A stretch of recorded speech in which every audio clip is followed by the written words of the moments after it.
Perkenalkan, nama saya Pedro Alita sebagai moderator dari kelompok 6. Pada video kali ini, kami akan membahas tentang kecerdasan buatan pada bidang ekonomi. Di sini kami beranggotakan Cindy, Rozak, Radi, Salsabella, dan Giska.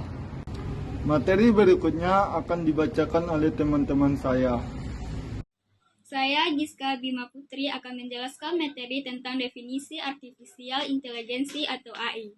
Artificial Intelligence AI atau kecerdasan buatan merupakan kecerdasan yang ditambahkan kepada sebuah sistem yang dapat diatur dalam konteks ilmiah atau biasa dinamakan juga sebagai inteligensi artifisial. Dalam bahasa Inggrisnya yaitu Artificial Intelligence. Assalamualaikum warahmatullahi wabarakatuh.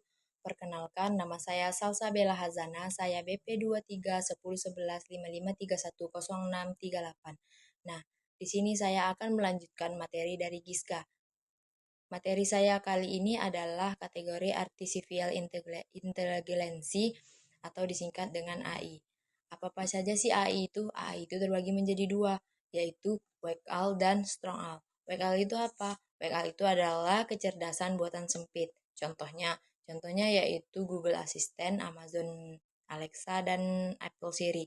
Nah, itu adalah contoh dari Weck-Al yang dibuat dalam istilah untuk melakukan suatu pekerjaan tertentu. Nah, yang kedua yaitu Strong-Al. Strong-Al itu adalah kecerdasan buatan kuat. Kalau Weck-Al adalah kecerdasan buatan sempit, kalau Strong-Al adalah kecerdasan buatan kuat dengan kemampuan kognitif atau pengetahuan manusia secara umum.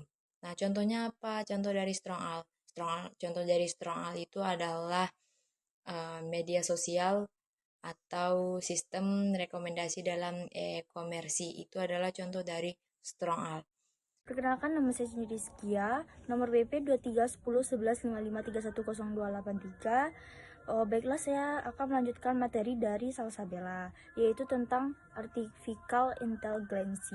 Apa sih yang dimaksud dengan Artificial Intelligence? Yaitu adalah cabang ilmu komputer yang bertujuan untuk menciptakan sistem atau mesin yang mampu melakukan tugas yang membutuhkan kecerdasan manusia. Istilah dari kecerdasan buatan pertama kali diciptakan pada tahun 1956. Dan hingga saat ini penggunaannya semakin populer ditinjau dari segi peningkatan daya dan penyimpanan komputasinya. Baiklah, saya akan membacakan materi berikutnya, yaitu kecerdasan buatan dan kecerdasan alamiodisi yang lebih bervariatif. 1. Kecerdasan buatan. Tingkat kecerdasan ini bersifat permanen, tidak akan pernah meningkat ataupun menurun jika tidak ada yang merubahnya.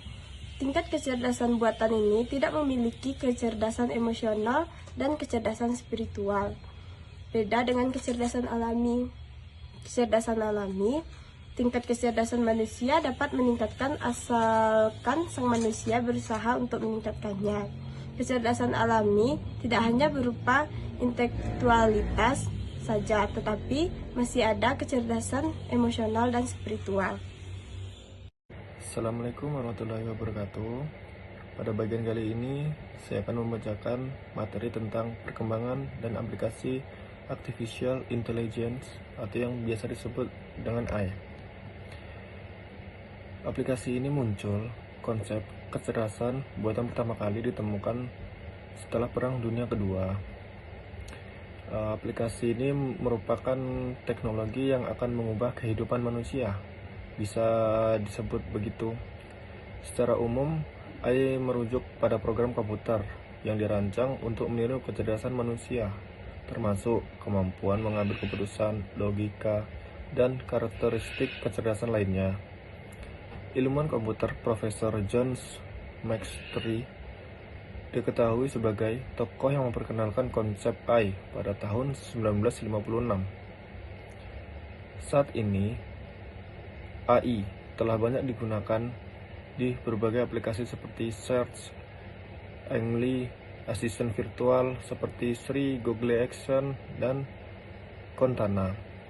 Selain itu, perkembangan aplikasi AI telah mencapai tingkat yang mengagumkan. Salah satunya adalah penggunaan dalam kendaraan otonom self-drive yang kemungkinan kendaraan menuju dengan sendirinya tanpa campur tangan manusia. Selain menggunakan tersebut, AI juga memiliki kompetensi besar untuk memajukan bidang-bidang lain seperti bidang pendidikan, kesehatan, ketahanan pangan, dan reformasi birokrasi. Di dunia pendidikan, penggunaan AI dapat membantu pelajaran dalam mengontrol dan memantau pembelajaran mereka mandiri. Aplikasi ini ditemukan setelah Perang Dunia II oleh seorang matematika dan filsuf muda bernama Alan Turing pada tahun 1947. Assalamualaikum warahmatullahi wabarakatuh. Kenalkan, nama saya Radian Sasaputra. Saya akan melanjutkan materi dari Rozak. Materi saya adalah contoh penggunaan AL. Contoh penggunaan AL itu terbagi 5. 1. Virtual reality. 2. Mobil pintar. 3. Memaksimalkan kamera smartphone. 4. Aplikasi ojol. 5. AL pada e-komersi. Penjelasannya, virtual reality itu yang dikenal pula dengan realitas virtual. Yang virtualnya dapat membuat individu berinteraksi secara nyata dengan objek imajinasi hasil simulasi komputer yang dimanfaatkan sebagai alat bantu. 2. Mobil pintar. Mobil pintar ini sudah terkenal di pasaran otomotif Indonesia, yaitu mobil pintar yang diproduksi oleh Tesla. Mobil ini telah dilengkapi dengan chip teknologi atau berteknologi AL atau kecerdasan buatan, yang dapat mobil ini menjalankan beberapa sensor. 3. Memaksimalkan kamera smartphone. Salah satu penerapan teknologi AL dalam ponsel ditandai dengan kamera bokeh. Awalnya bokeh hanya bisa dilakukan dengan menggunakan kamera profesional, namun dengan adanya teknologi AL pada ponsel dapat meningkatkan kemampuan lensa ponsel dalam memotret. Mereka mendeteksi objek foto dan memaksimalkan sejumlah pengaturan sehingga hasil tangkapan terlihat berkualitas dan bagus. Aplikasi ojol. Aplikasi ojol atau ojol LED yang biasa disapa orang, yang digunakan untuk mengoptimalkan proses pemesanan suatu ojek melalui aplikasi ini akan langsung mencari pengemudinya yang paling dekat dengan pelanggan ketika memesan makanan, misalnya dengan kata kunci soto misalnya, maka aplikasi akan langsung mencari daftar warung soto. 5. AL pada e-komersi.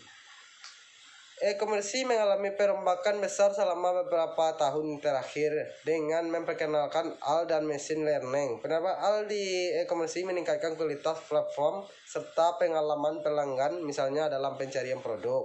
Ketika pengunjung ingin membeli baju berwarna merah dan pencariannya langsung teratur di dalam daftar tas berwarna merah. Kesimpulan dari materi kami adalah AI mengubah ekonomi dengan berbagai cara, yaitu virtual reality, mobil pintar, memaksimalkan kamera smartphone, AI pada e-commerce, dan aplikasi ojol. Sekian dari kelompok kami. Jika ada kesalahan, mohon dimaafkan. Terima kasih.